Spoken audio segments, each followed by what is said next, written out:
같이 함께 교독한 고린도후서 9장 1절부터 15절까지 말씀 중심에서 헌금 연보의 은혜라는 제목으로 하나님 말씀 증거하겠습니다. 우리 지난 시간에 8장에 있는 말씀을 다 살펴보지 못했는데요. 핵심은 연보의 태도를 말하면서 연보, 헌금이 곧 은혜다라는 말씀을 드렸습니다. 오늘 9장에서는 그 연보가 은혜인데 그 연보의 은혜에 대하여 구체적으로 그 태도들을 더 분명히 하고, 그리고 이제 오늘 지금 방금 읽으셨지만 고린도 교회에 먼저 예루살렘 교회를 향하여 헌금하기로 했던 그 일이 이제 실제로 너무 복된 일이었는데, 그 일이 아직 미뤄지고 성취되지 않았는데 그 일을 사도 바울이 여러 곳에 이렇게 자랑 아닌 자랑을 했는데, 그 일로 말미암아서 퍽이나 그 근처 다른 이방 교회까지도 함께 우리도 그 은혜에 참여하자, 연보하자, 그런 이들 예루살렘을 교회를 돕자 하는 일들이 크게 일어난 것, 그런 것들을 통해서 좀 혹시라도 이 고린도 교회가 말만 하고 지키지 않는, 그래서 결국 그런 자랑들이 오해가 되고 좀 다른 하나님의 영광을 가려운 일이 생길까봐 오해가 없도록 하기 위해서 분명히 하고 있는 그런 말씀이 오늘 고린도후서 9장의 말씀이라고 할 수 있겠습니다. 그래서 9장의 말씀을 통해서 우리가 분명히 기억해야 할 것은, 연보가 헌금이 은혜인데요. 그러니까 헌금, 연보는 곧 은혜예요. 이 고린도 후서 8장 9장이요, 헌금에 대해서 아주 중요한 진리들을 많이 말씀해 주고 계세요. 거기에 특별히 우리 마음의 태도를 어떻게 해야 될 것인가는 정말 잘 나타나 있습니다. 이것은 뭐 해석의 여지가 필요한 것이 아니라요, 거기 그냥 써 있는 그 말씀대로 그렇게 준행하시면 돼요. 8장에서는 그 지난 시간에 우리가 헌금, 연보의 태도를 7가지 살펴봤습니다. 오늘 본문에도 7가지가 나와요. 그러니까 총 8장 9장에 걸쳐서 14가지겠죠? 여러분, 그 14가지의 법칙을 가지고 여러분의 시간을 들이시던가, 여러분의 물질을 들이시던가, 여러분의 은사와 여러분의 인생을 들이실 때 꼭 그런 마음으로 하셔야 해요.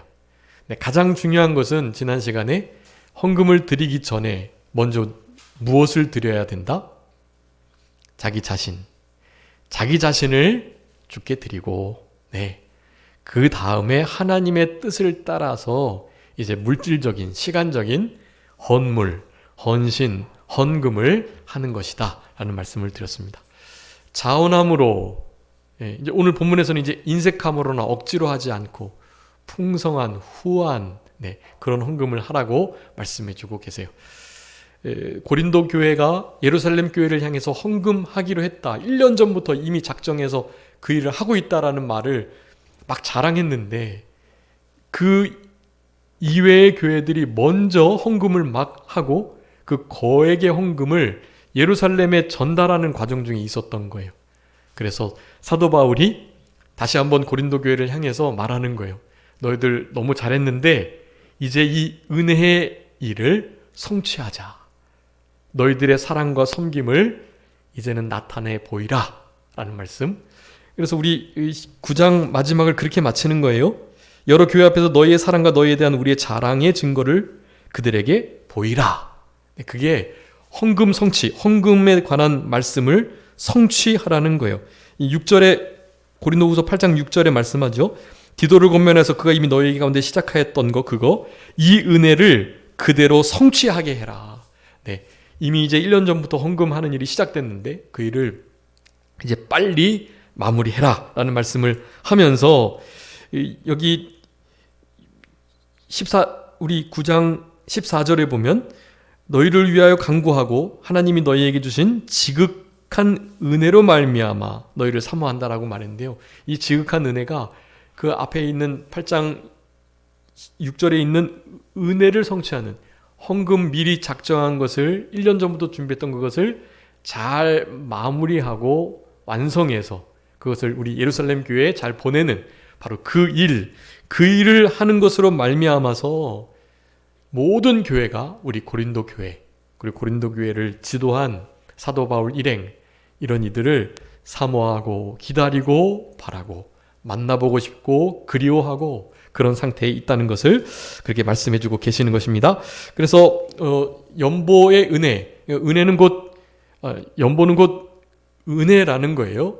연보가 9장, 특별히 8장에서는 다 은혜로 쓰였습니다. 이 은혜의 일에 오늘 본문에서 이제 봉사라는 단어까지도 썼어요. 봉사, 은혜, 이런 모든 것들이 다 특별히 어려운 예루살렘 교회를 돕기 위한 헌금에 관한 부분이라는 것을 생각하면서 이 연보가 곧 은혜이다. 은혜 받은 자의 아주 두드러진 특징이 헌금, 연보이고 그것을 통해서 하나님이 영광 받으시고 또 연약하고 부족한 가운데 있는 이들에게 그 물질이 흘러감으로 이제 그것을 이제 플로잉이라고 하는데요.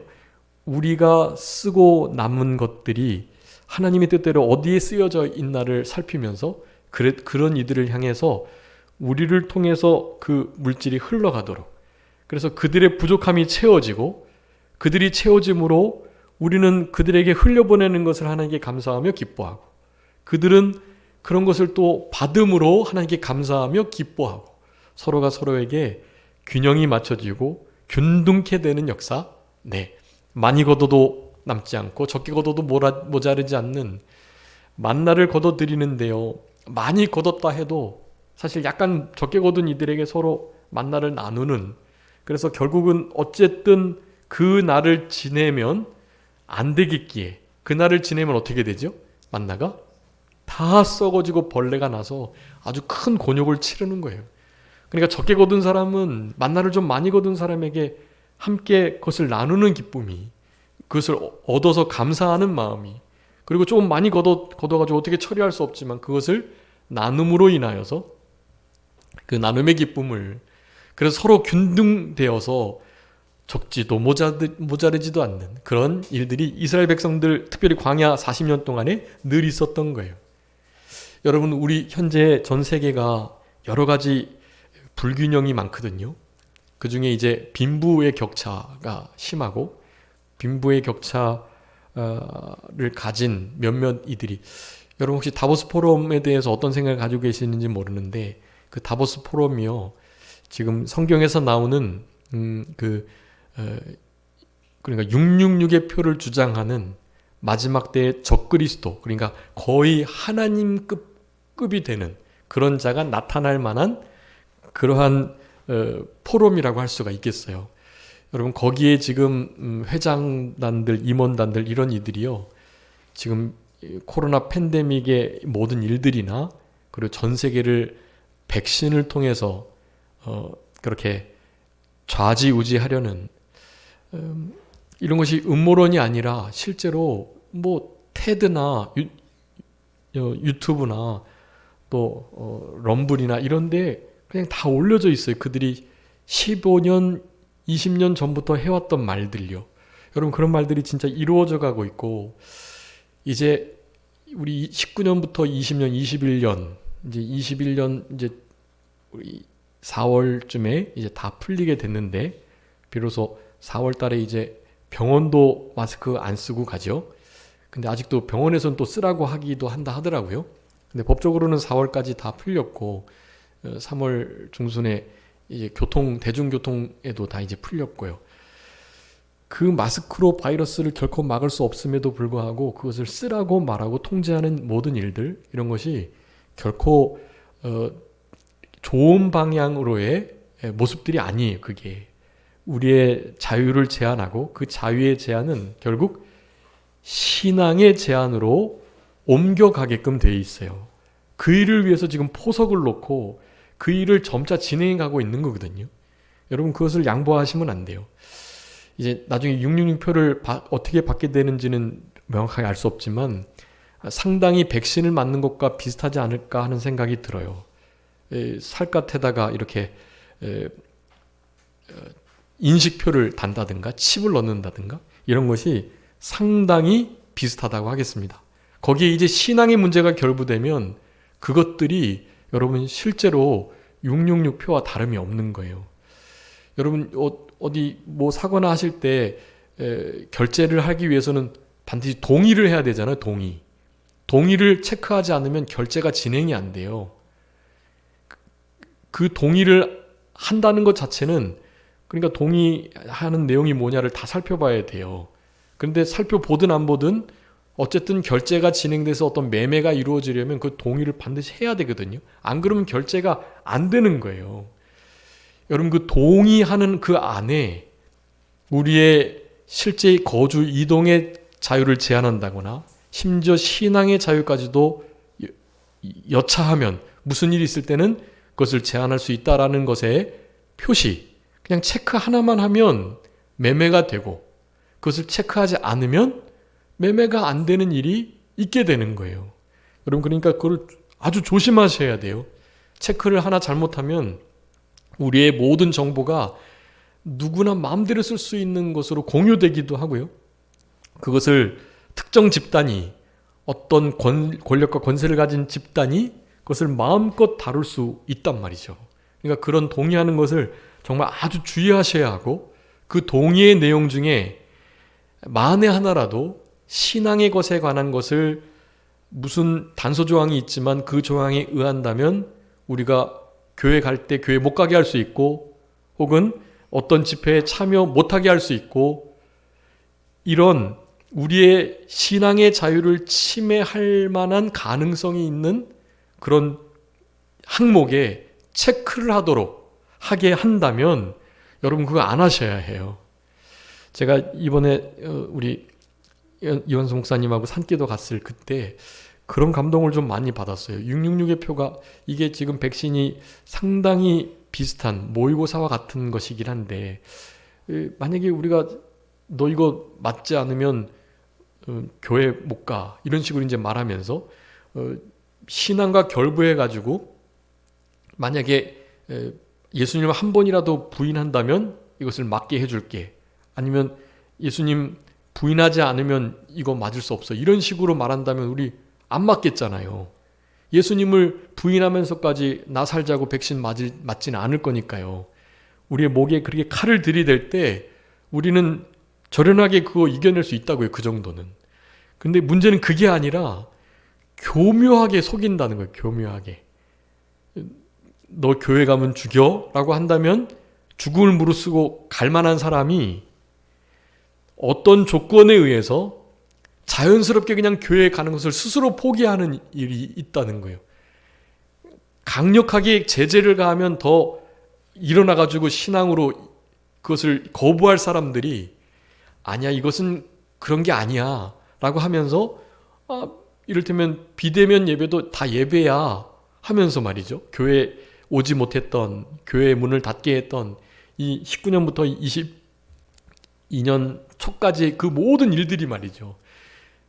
교회 오는 것을 이상하게 여기는 장로님들이 계시고, 교회 오지 말라고 하는데도 오는 것을 사회 부적응자, 무슨 모든 균을 가진 이 바이러스의 병원체로 보면서 말이죠. 교회 오는 것을 얼마나 혐오하고 그랬어요. 믿는 사람들이 그런다니까요. 믿는 사람들이. 여러분, 이거 상당히 많이 기울어진 것입니다.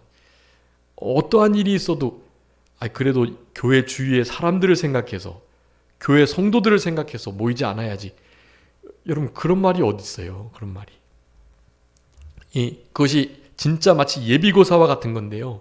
여러분, 그런 일이요, 자연스럽게 이어지고 그것이 합리적이고 당연하고 그것이 도리어 하나님을 섬기는 예라고 하면서 그 666의 표를 너무나 자연스럽게 아무도 눈치채지 못하게 맞게 하는, 실제로 그런 경우가 생길 수 있다는 것입니다. 여러분, 이런 모든 것을 이겨내려면 깨어서 기도하셔야 해요. 근신하여 깨어서 기도해야 하는 거예요. 무엇보다 영혼을 사랑하는 마음을 가지고 열심으로 사랑을 해야 해요. 이런 신앙이 바탕이 될 때 분별해낼 수 있습니다. 이거 분별하지 못하면 다 넘어갈 수밖에 없어요. 그렇기 때문에 우리의 신앙을 바로 하는 이 일을 우리가 끝까지 해 나가셔야 하겠고, 이제는 진짜 마지막이 가까웠기 때문에 더욱더 정신을 차리고 근신하면서, 특별히 우리 주님께서 은혜가 없으면 이런 모든 일들을 통과할 수 없고 다 속아서 또 너무나 자연스럽게 신앙을 양보하고 진리를 타협하는 그 길을 가게 될 것이니까, 이런 모든 것들을 주의하시면서 우리에게 은혜가 필요하다. 이 연보의 은혜로 말미암는 연보의 생활이 가능한 것처럼, 사실은 우리의 신앙을 양보하지 않고 진리를 타협하지 않기 위해서는 너무나 은혜가 필요하다. 우리 사도 바울이 고린도 교회를 향해서 여러 가지 오해들이 많았는데, 이제 10장부터는 사도 바울의 사도됨에 대한 말씀을 아주 적극적으로 변호를 하고 있어요. 그런 것 전에 먼저 이런저런 오해될 만한 상황들을 지금 정리하는 가운데 지금 헌금에 대한 말씀을 하고 있는 것입니다.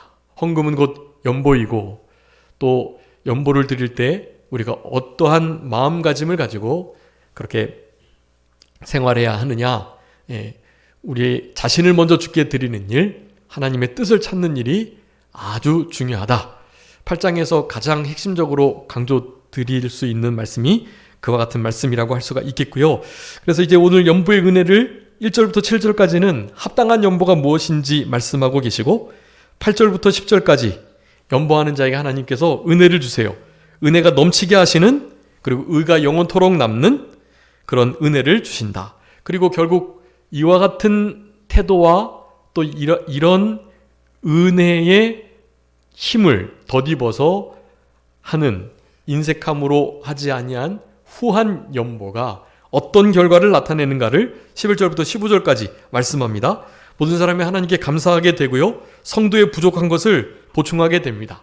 균등하게 되죠. 8장에서는 균등하다는 말씀을 하고 있고요, 서로를 돌아보며 도와주면서 서로의 필요를 채워주는 그런 일들이 있던 것. 초대교회에는 그런 일이 너무나 흔했습니다. 자기가 가지고 있는 전 재산을 바쳐서 그것을 쉐어링하는 거예요. 나누는 거예요. 나눠서 믿음의 공동체 안에 동일하게 서로 자기 것이라 하지 않고 그것을 서로 통용하는 그와 같은 역사들, 그것이 균등케 하는 일이에요. 전 세계가 아주 크나큰 빈부의 격차를 지금 겪고 있는데, 여러분, 우리가 가지고 있는 것을 나눌 때 그 모든 것을 해결할 수 있어요. 빈부의 격차와 그래서 사람들의 그 수준들을 다르게 해서 맞출 수가 있는 게 아니에요. 이 사람을 죽여가지고 우리 지구에는 인구가 한 30억 명 혹은 20억 명 정도만이 적당하다 해서 사람들을 죽이는 일이 있으면 되겠냐고요. 결코 그러면 안 돼요. 죽어가는 이들을 다른 인공 단백질이나 다른 사료로 다른 사람들을 살려내는 게 아니라 우리가 가지고 있는 것을 그들에게 나눔으로, 우리가 콩 한 쪽 먹었다면 그 콩 한 쪽을 나눠서 반쪽을 굶고 있는 이에게 주어야만 하는 거예요. 그런 플로잉이 있을 때 하나님의 원리를 따라서 전 세계가 아주 바르고 견고한 지구촌이 실제로 될 수 있는 거예요. 그게 되지 않으면 실제로 큰 불균형이 초래되고, 그래서 그런 것은 국가도 어떻게 해볼 수가 없어요. 국가도 못하니까 국가를 단일화해서 국가의 지도자들 중에 최고 지도자들을 뽑아서 그네들이 그 모든 일들을 하겠다. 여러분, 이런 모든 것이요, 바로 적그리스도의 모습이라는 거예요. 평화를 추구하고 부의 불균형을 해소하고 균형적인 균등한 분배를 통해서 전 세계가 똑같이 잘 사는 그런 모습을 꿈꾸면서 실제로 참된 자유를 가진 이들의 특별히 신앙적 자유를 침해하는 역사들이 일어나게 된다. 여러분, 우리의 것을 나누게 되면 불균등이 해소가 된다. 여러분, 이것을 꼭 기억하시고요. 우리 실제로 그래서 나누는 것이 필요합니다. 그래서 성경은 이 구제를 아주 많이 강조하고 계셔요. 구제하는 일이 여러분, 하나님의 사랑을 드러내는 아주 중요한 방편이에요. 이번에 그 우리 장애인의 날 연합 예배 때 그런 의미로 우리 교회 이름으로 헌금을 드린 거예요. 그건 다 구제의 명목으로 그것을 가지고 우리 송인성 목사님이 진짜 도움의 손길이 안 닿는 정말 중증 장애인들을 우리 목사님이 늘 돌아보면서 섬기고 계시거든요. 이제는 이제 지치셔서 잘 못하세요. 교회가 해야 할 일입니다. 이 구제를 통해서 고아와 과부와 또 환난날에 어려움을 당한 해인과 나그네 이런 모든 일을 돕는 것은 하나님의 뜻이에요. 그것이 우리 신앙과 너무나 밀접하게 결부되어 있고 오늘도 말씀하시잖아요. 하나님의 영광을 받으시는 일이라고. 하나님이 영광을 되는 일이에요. 이와 같이 하나님의 뜻대로 우리의 물질을 쓴다면, 우리의 마음을 그렇게 쓴다면 달라지는 거예요. 세상이 달라지게 됩니다. 여러분, 세상이 불균형하고 이와 같이 완전 불공평한 상황 속에 있다는 것이 무슨 의미겠습니까? 크리스찬들이 플로잉을 안 했다는 뜻이에요. 나누지 않았다는 거예요. 자기의 것을 흘려보내지 않았다라는 것입니다. 한쪽에서는 굶어 죽어가고 있고 한쪽에서는 어떻게 죽어가요? 배 터져서 죽어가고 있고 배 터져서 음식물 쓰레기를 처리할 수 없어가지고 그렇게 막 죽을 고생을 하고 있고 한 곳은 너무나 먹을 것이 없어서 영양실조에 걸려서 모든 살이 뼈에 붙어가지고 그렇게 지내고 있는 이들이 많다라는 것입니다.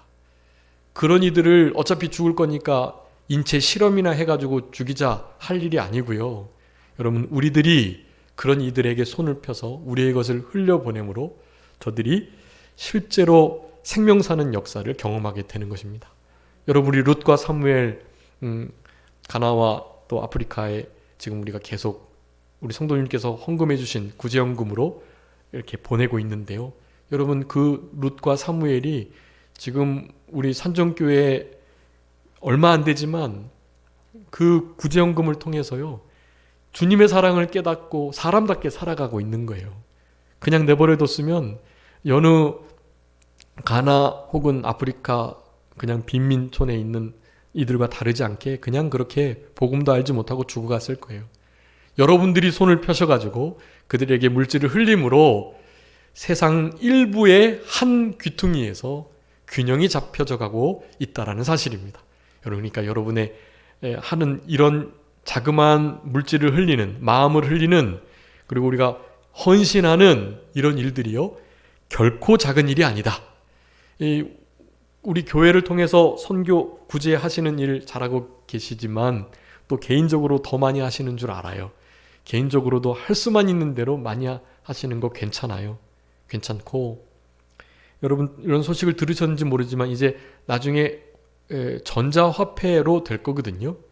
CBDC라 그래서 이제는 중앙은행에서 전자화폐를 발행하게 될 거예요. 지금은 다른 영역에서 그 돈의 중앙 집권을 막기 위해서 이를테면 비트코인이나 이더리움 같은 코인을 채굴을 해가지고 누구든지 그 코인을 가지고 있게끔 하는 거예요. 근데 그런 거 이제 소용이 없어요. 전자화폐가 중앙은행화 되면 그런 것들은 다 죽게 돼 있어요, 사실은. 그래서 우리가 가지고 있는 이 계좌, 우리의 원화라든지 달러라든지 이런 모든 것이요, 이제 전자화폐로 나중에 바뀌게 될 건데요. 여러분, 우리나라에서도 화폐 개혁이 있었잖아요. 우리 이병규 목사님들 말씀하시는데, 몇 년도였지, 그게? 60 몇 년도에. 근데 그거를 주일날 개혁을 한 거예요. 주일날 지금 가지고 있는 옛날 구지폐를 은행에 가서 교환하지 않으면 그 지폐는 다 쓰레기가 된다. 그랬을 때 믿는 사람들이 그 주일날 지폐 가져가서 바꿨을까요? 안 바꿨을까요? 다 바꿨죠. 거기 성락교회, 영락교회, 충현교회, 여의도 순복음교회 모든 교회 성도들은 다 가서 바꿨어요. 지폐 주일날. 근데 우리 이병규 목사님은 바꾸지 말아라. 주일을 거룩하게 지키는 거 바꾸지 않는 거다, 그거. 그 돈 잃어버린다 할지라도 바꾸지 마라 그러셨다고요. 그래서 이제 창강교회를 필두로 명륜 우리 교단 교회는 실제로 안 바꿨어요, 그거. 그래서 진짜 전 재산 다 날릴 뻔했죠. 근데 어떻게 됐습니까? 그 다음 날까지 유예 기간을 준 거예요. 그래서 월요일 날 다 바꾸셨어요. 믿음으로 통과하신 거예요, 그거. 여러분, 실제로 우리가 가지고 있는 이 전자화폐, 우리의 지금 달러나 원화나 이런 돈들 있잖아요. 이런 것을 전자화폐화 할 때 어떤 조건을 어떻게 동의해서 하게 될지 몰라요, 실제로. 그렇게 되면 그걸 정말 주의하셔야 해요. 하나님이 다 그것도 시험대로 삼으시는 거라고 보셔야 해요. 여러분, 이런 것이 결코 쉬운 문제가 아닙니다. 그리고 아무것도 아닌 것처럼 자연스럽게 이루어지는 거, 이게. 깨어서 기도하지 않고 경각심을 가지고 잘 분별해내지 않으면 몰라요. 다른 일반 교회들은 다 그렇게 하는데요, 뭐. 다른 큰 교회 목사님들이 주일날 당연히 바꿔야 된다. 이거 안 바꾸면 교회 헌금이 다 날아가는데 교회 헌금 왜 굳이 그 주일날 지킨다고 말이지 그거 환전을 안 할 수 있냐? 다 바꾸는 거예요, 다. 무엇을 위해서요? 교회를 위해서요. 하나님 영광을 위해서요. 믿는 일을 위해서 안 바꿨다고요. 다들 바꿨다고요. 하나님의 일을 위해서 바꿨단 말이에요, 다. 그런데 정말 몇몇 교회가 안 바꾼 거예요. 믿음으로 통과한 겁니다. 그거 사실 진짜. 여러분, 남은 자가 적어요. 남은 자는 적은 거예요. 하나님께서는 적은 무리에게 하나님의 나라를 주시길 기뻐하신다 그랬어요. 여러분, 결코 많은 무리가 아닙니다. 좁은 문으로 들어가길 힘써라. 그 문으로 들어가는 자가 어떻다고요? 적다. 그 문은 너무나 좁고 길은 너무나 협착해서 찾는 이가 적다는 거예요. 원어에 의하면 거의 없다. 그냥 없다시피 한다는 거예요. 없다시피. 그런데 이 멸망의 문으로 인도하는 그 문, 그 길은 어때요? 너무나 넓고 너무나 곧아서 찾는 이가 많아요. 거기로 가는 것이 대세고 생명길인 것 같은 거예요. 거기가 사람 사는 역사, 생명의 역사, 거기가 뭔가 그래 있는 것 같다. 살아서 여기 다 사람들이 모이는구나. 그것이 맞다고 생각해서 다 그 길을 가는 거예요. 근데 그 길은 멸망으로 인도되는 거예요. 여러분, 찾는 이가 정말 적습니다. 좁은 문, 협착한 길을 가려고 하는 이가 정말 적어요. 여러분, 그 적은 소수 가운데 들어가셔야 해요. 여러분, 그 일은 무엇으로 가능하다? 남은 자는 무엇으로요? 은혜를 따라. 여러분, 은혜를 따라 남은 자의 삶을 살아갈 수 있는 거예요. 그 은혜를 그래서 우리는 늘 구하고 하나님께 요청드려야 해요. 불쌍히 여겨달라고. 주님의 은혜가 필요하다고. 은혜가 없으면 한순간도 살아갈 수 없다고. 여러분, 은혜가 없으면 성경을 필 수가 없어요. 여러분, 성경 말씀은 하나님의 은혜가 있어야 펴지는 거예요. 내가 일이 바빠서 성경이 안 펴지는 게 아니에요. 그동안 나 습관이 안 돼서 성경 못 읽는 게 아니에요. 하나님의 은혜가 없기 때문에 그래요. 여러분, 주님의 은혜를 구하시고 그렇게 성경을 읽으시고 기도하셔야 해요. 기도에 눈물이 왜 없냐? 주님께서 은혜를 안 주시니까 그래요. 주님께 구하셔야 돼요. 하나님 앞에 눈물로 기도할 수 있도록 하나님께 간절히 은혜를 구하는 자들이 돼야 돼요. 여러분, 근데 하나님이 그냥 구한다고 주시는 건 아니에요. 원래 은혜는 값없이 주시는 건 맞지만 우리같이 성숙한 우리들에게는 이제 더 높은 수준을 원하신단 말이에요. 그래서 제가 많이 말씀드리잖아요. 은혜 받는 그릇이 있다고. 은혜를 특별히 더 주시는 분이 있다고. 어떤 분 주신다 그랬죠? 하나님이 어떤 분에게 은혜 주신다 그랬죠? 내 겸손한 자. 여러분, 겸손한 자에게 은혜 주세요. 어떤 자가 겸손한 자예요? 주님이 안 계시면 하루도 살 수 없다고 생각하는 사람. 나 저축도 나름 많이 하고 내가 사회적인 지위도 있고 내가 나름 괜찮아서 사실 주님 없이도 살 수 있어. 일용할 양식 우리가 매일 주기도문으로 구하는데요. 일용할 양식 뭐 하나님께 구하세요? 냉장고에 열면 있는 걸. 근데 구하라고 하시는 거야, 하나님은. 일용할 양식을 구하라고. 여러분, 이것이 우리에게 정말 중요한 교훈을 하시는 거예요. 여러분, 겸손한 자는요, 내가 저축 많이 해놓고 냉장고 문을 열면 모든 것이 갖춰져 있어도 주님께 구하는 거예요.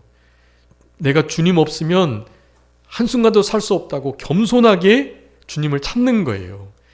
내가 가지고 있는 것과 내가 지금 저축해 놓은 것과 비축하고 있는 것과는 상관이 없어요. 진짜 겸손한 사람은 진심으로 주님께 은혜를 구합니다. 그게 겸손인 거예요. 주님이 없으면 내가 한 발자국도 움직일 수 없다라고 생각하는 자. 내가 내 발걸음 가서 자행자제하고 내 마음대로 다니던 사람, 뭐 하나님 없이 움직일 수 없다고 생각하겠어요? 그런 사람 교만한 거예요, 사실은. 주님 없어도 어느 정도 살 수 있겠다 싶은 사람. 그게 바로 교만인 것입니다. 다른 게 아니에요. 하나님 영광 가리우고 막 하나님 함부로 말하고 이런 것이 교만이 아니라 주님 없어도 조금 살만한데, 괜찮은데, 충분히 그래도 평균은 이상인데 라고 생각하는 거. 여러분, 그게 교만인 것입니다. 여러분, 하나님께서 은혜를 주시는 사람들이 있어요. 여러분, 그런 사람들이 되셔야 해요. 여호와를 경외하는 자, 그분의 말씀을 생명과 같이 준행하는 자, 여러분, 이런 자들에게 하나님께서 은혜를 주신다. 은혜가 없으면 이 패역한 세대를 이겨나갈 수 없고, 헌금을, 연보를, 헌신을, 시간 들이는 일을 할 수 없다. 여러분, 그래서 우리 사도 바울이 이 말을 말씀하는 거예요. 계속 은혜라는 말을 연보로 쓰고 있고, 오늘 9장에서도 연보의 은혜에 가서 말씀하면서 하나님께서 그 연보를 통해서 이루어진 예루살렘과 마게도니아 지역의 교회들, 특별히 사도 바울 일행과의 모든 관계들, 이것을 회복하시면서 서로에게 동역자가 되고 기도의 동역자가 되고 서로를 신뢰하고 서로를 만나기를 사모하고, 또 그 실제 그 연보를 통해서 예루살렘 교회가 살고 예루살렘 교회의 부족함이 채워져서 그들이 힘을 얻고, 그러니 그들이 감사하고 그들에게 물질을 흘린 마게도냐 교회나 고린도 교회도 이제 기뻐하게 될 거고, 그것을 지금 말하는 거예요. 이 모든 것이 다 은혜로 되는 것이다. 하나님의 지극한 은혜, 그것으로 이루어진다라고 말씀하고 계시는 거예요. 자, 그래서 오늘 이제 오늘 9장에서 7가지 그 원리를, 일단 헌금의 태도를, 여러분 8장에 있는 건 잘 기억하셔야 돼요. 이 특별히 많은 환난 중에 풍성한 연보 넘치도록 했다. 네, 풍성한 연보 넘치도록. 그리고 두 번째는 힘대로, 그리고 세 번째는 힘에 지나도록 자원해서, 네, 그런 거예요. 그리고 네 번째로는 간절함으로, 간절함 4절에 있죠. 8장 4절에. 그리고 다섯 번째가 먼저 자신을 주게 이 5번이 제일 중요한 거예요. 다섯 번째가 5절인데 먼저 자신을 주께 드리고, 네. 그리고 여섯 번째가 드리되 하나님의 뜻대로 드리고, 일곱 번째가 이것을 잘 성취하고 완성해서 있는 대로, 네, 있는 대로 하라고 11절에 말씀하는 거예요. 그게 7가지 원리예요. 자, 9장에서는요 이렇게 말합니다. 9장에서는 5절부터 시작되는데요. 5절에 어떤 연보요? 참 연보인데요, 약속된 연보다. 여러분, 약속된 연보가 참 중요해요. 사도 바울이 고린도 교회를 향해서 잘 약속을 했거든요. 고린도 교회가 사도 바울에게 헌금 드리겠노라고. 근데 그 약속한 연보를 어떻게 해야 돼요? 잘 지켜야 돼요. 서원은 반드시 갚아야 하는 것이 하나님이 기뻐하시는 뜻이거든요. 여러분, 우리 작정헌금 매 년마다 하는데요, 점점 많이 해주셔서 너무 감사드려요. 우리 교단에다가도 그렇고 그런 것들을 통해서 이렇게 많이 우리가 힘을 쓰고 있는 교회가 지금 됐어요.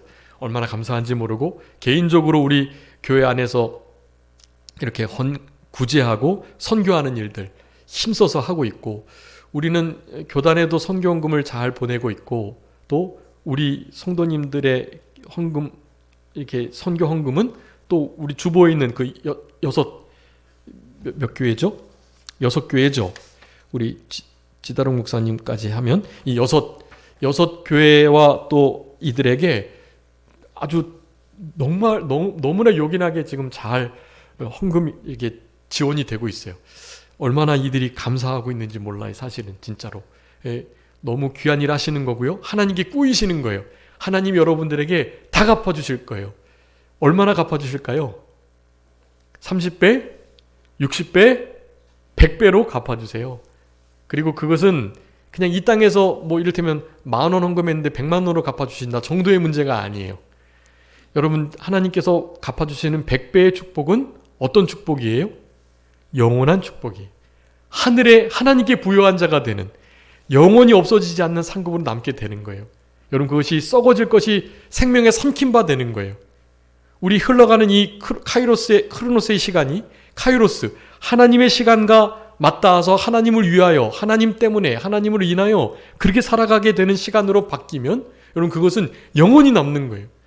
없어져 흘러버릴 이 시간이요, 그것이 세월을 아끼다, 세월을 살아라는 의미예요. 그게 다른 사람을 향하여 지혜롭게 대하고 여러분 다른 사람들이 우리의 시간을 뺏지 못하도록 하셔야 돼요. 주님과 교제하는 시간. 전도하고 찬양하고 기도하고 말씀 보고 교회 봉사하고 내 나름 주님과 깊이 묵상하고. 이 장애인들은요 혼자 있는 거를 못 견뎌한다 하더라고요. 혼자 있는 걸 못해서 계속해서 막 전화 폰팅 같은 거 하고요. 그런 이들이 많아요. 귀한 권사님 한 분이 계신데 그이도 옛날에는 너무 복잡복잡한 곳에 살았는데 요즘엔 너무 외롭다는 거예요. 결혼 못 하셨는데. 근데 차량 운행을 제가 이제 하면서 우연히 그냥 제가 툭 던진 말씀에 하나님의 응답을 받았다고 어제 그제 그러시더라고요. 다른 게 아니라 자기는 하나님이 왜 이렇게 나를 갑자기 이렇게 외롭게 두시는지 모르겠대요. 난 외로운 게 너무 싫고 혼자 있는 게 너무 싫고 그래서 집에 가기가 싫고 막 그렇대요. 제가 그래서 말씀드렸어요. 제가 들은 게 있는데요. 외롭고 고독하고 쓸쓸한 것은 하나님께서 나를 부르는 소리라고 하더라고요. 제가 그렇게 말씀드렸거든요.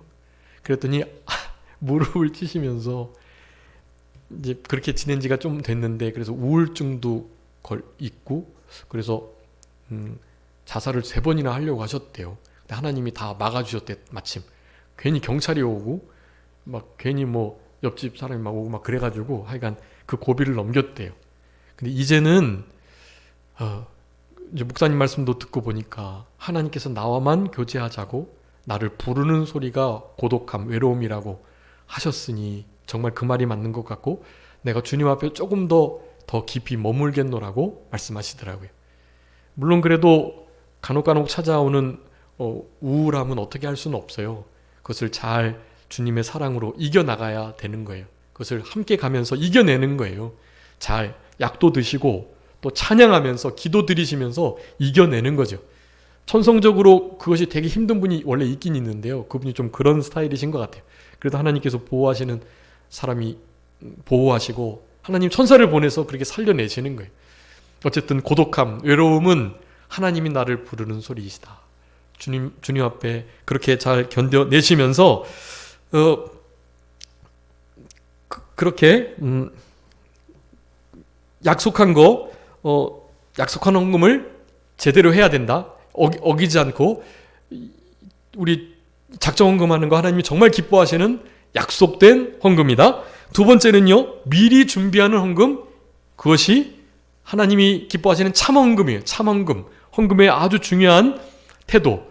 이것은 다 하나님의 은혜로 되는 거예요. 미리 준비하는 것.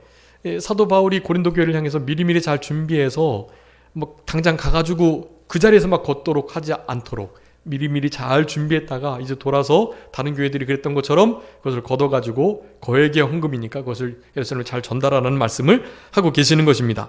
그러면서 7절의 말씀이에요. 마음에 정한 대로 할 것이다. 네. 그리고 네 번째로 인색함으로 억지로 하지 말아라. 네. 인색함, 억지 하지 말아라. 그러니까 마음에 정한 대로라는 것은 이게 충동적으로 막 이렇게 누군가가 이렇게 막 강압적으로 아니 뭐 우연히 그렇게 하지 말고 잘 정해서 하나님께 뜻을 구하면서 하는 것이고요. 인색함으로 억지로 하지 말라. 그리고 7절에 즐겨내라. 즐겨내신 자를 사랑한다 그랬죠. 즐겨내는 거 당연히 아까워하지 않고 그 다음에 어떤 뭐 명분 때문에 누가 강압적으로 그렇게 하는 게 아니라 진짜 자원함으로 즐거운 마음으로 하나님께 더 드리지 못해서 아쉬운 그런 마음을 가지고 하라는 것입니다. 11절 13절의 말씀이에요. 6번째 7번째 너그러운 연보 후한 연보. 네, 이런 거 무슨 누군가가 헌금 안 하니까 비난하고 비난을 모면 받으려고 헌금하고 이런 것 아니고요. 후하게 그리고 너그러운 그런 연보를 드리라는 말씀을 하면서 어떤 의무적으로나 체면 때문에 그리고 자랑을 위해서 혹은 자기 만족을 위해서 그렇게 헌금하지 않아야 한다는 것이 참된 헌금의 아주 중요한 요소인 것을 말씀합니다. 그래서 이 구제를 말씀드려야 되는데요. 제가 구제를 우리 성경 공부란에 써드렸는지 모르겠는데 구제하는 것하고 우리 8절에 하나님이 능히 모든 은혜를 너에게 넘치게 하시는데 이는 너희로 모든 일에 항상 모든 것이 넉넉하여 모든 착한 일을 넘치게 하려 하심이다 라고 말씀하고 계세요. 여기 흩어 가난한 자에게 주는 거, 이 구제인데 그의 의가 영원히 있다. 이 구제와 의가 아주 맞닿아 있는, 이 시편 112편, 우리 요즘에 시편 112편 이제 새벽에 말씀하는데 112편의 9절에 있는 그 말씀이에요. 실제로 하나님을 경외하고 그 말씀을 크게 기뻐하는 자들은 이런 생활을 하는데 특별히 은혜를 베풀고 꾸어주고 여기처럼 가난한 자들에게 흩어 나눠주는 일을 한다. 그럴 때 의가 영원한다. 그런 자들의 자녀들이 걸식함을 보지 못하고 하나님께서 영원한 것으로 갚아주신다. 여기에 중요한 의미가 있습니다. 이것만 말씀드리고 마칠게요. 복과 은혜는 우리가 선을 행함으로 받는 게 아니라 일단은 하나님이 주시는 거예요. 여기 능히 너희를 은혜 가운데 넘치게 하시겠다 그랬죠. 여러분 이런 하나님께 구하셔야 하는 것입니다. 그러면서 우리가 의롭게 되기 위해서 당연히 선행을 하는 거 아니고요.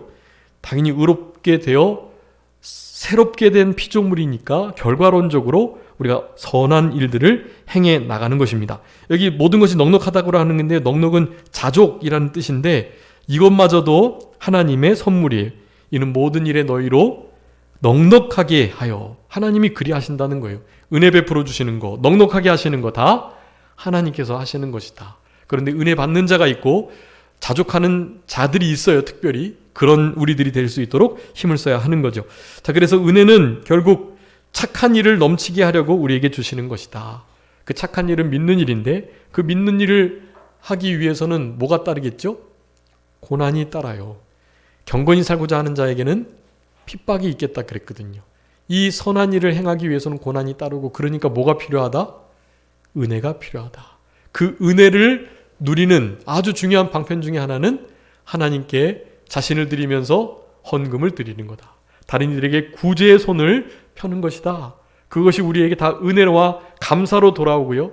그런 은혜와 감사가 넘쳐날 때 선한 일을 열심하여 큰 일을 이루기 위하여 고난이 닥치고 핍박과 환난이 우리를 잡아먹으려고 하지만 넉넉하게 이겨내고 선행을 이어나갈 수 있다. 믿음을 지켜낼 수 있다. 주님의 은혜가 임하기 때문이다 라는 말씀을 하고 계시는 것입니다. 구제에 관한 말씀하고 이 씨앗법칙, 그 양식법칙을 안 했는데 씨와 양식을 준다 그러셨어요. 양식은 우리가 먹는 거고 씨는 뭐죠? 씨는 심는 거. 씨를 먹으면 돼요, 안 돼요? 씨는 절대로 드시면 안 돼요. 씨는 반드시 심으셔야 해요. 그래야 심은 대로 나게 되어 있는 거예요. 많이 심으면 많이 나고 적게 심으면 적게 나고 안 심으면 안 나고. 여러분 그게 씨앗 법칙인데요. 그 씨앗 법칙을 인과응보의 법칙이라 그래서 아주 중요하게 성경은 다루고 있거든요. 그 말씀하고 구제에 관한 말씀하고 다음 시간에 잠깐 드리도록 하겠습니다. 잠깐 기도하시겠습니다. 살아계신 우리 아버지 하나님 감사합니다. 우리들에게 참 연보가 어떠한지에 대해서 우리 고린도 후서 8장과 9장을 통해서 우리들에게 교훈하여 주시는 아버지 하나님 감사합니다. 이 모든 것들 중에 먼저 자신을 주께 드리고 하나님의 뜻대로 드리도록 우리들을 강력하게 권고하고 계시오니 그와 같은 마음을 가지고 남은 때 주님 앞에 헌금하고 헌신하고 헌시하며 충성할 수 있는 우리 모두가 되게 하여 주시옵소서. 아버지 하나님 우리들이 가진 것이 적지만 우리가 가진 것을 주를 위하여 손을 펴서 나눌 때 아버지 하나님 이 일이 모든 사람들에게 은혜가 되고 감사가 넘쳐남으로 은혜가 더 깃드는 그런 역사가 있겠다고 하셨사오니 우리의 삶 가운데 우리가 먼저 희생하고 우리가 먼저 받은 은혜에 감사하며 주님의 은혜를 무엇으로 보답할까 하며 남은 때를 살아갈 수 있는 우리 모두가 되게 하여 주시옵소서. 아버지 하나님 한 주간도 우리 주님과 동행하며 우리 주님이 주시는 힘과 능력으로 살아갈 수 있도록 주님 역사하여 주시되 특별히 우리가 가지고 있는 여러 가지 장애들이 너무나 많이 있사오니 하나님 우리의 외 내부적으로 있는 장애들을 잘 극복하고 회복해서 우리 주님 앞에 큰 자로 드러날 수 있는 우리 모두가 되게 하여 주시옵소서. 모든 것 주님께 맡기옵고 살아계신 예수 그리스도의 이름으로 기도 올리옵나이다. 아멘.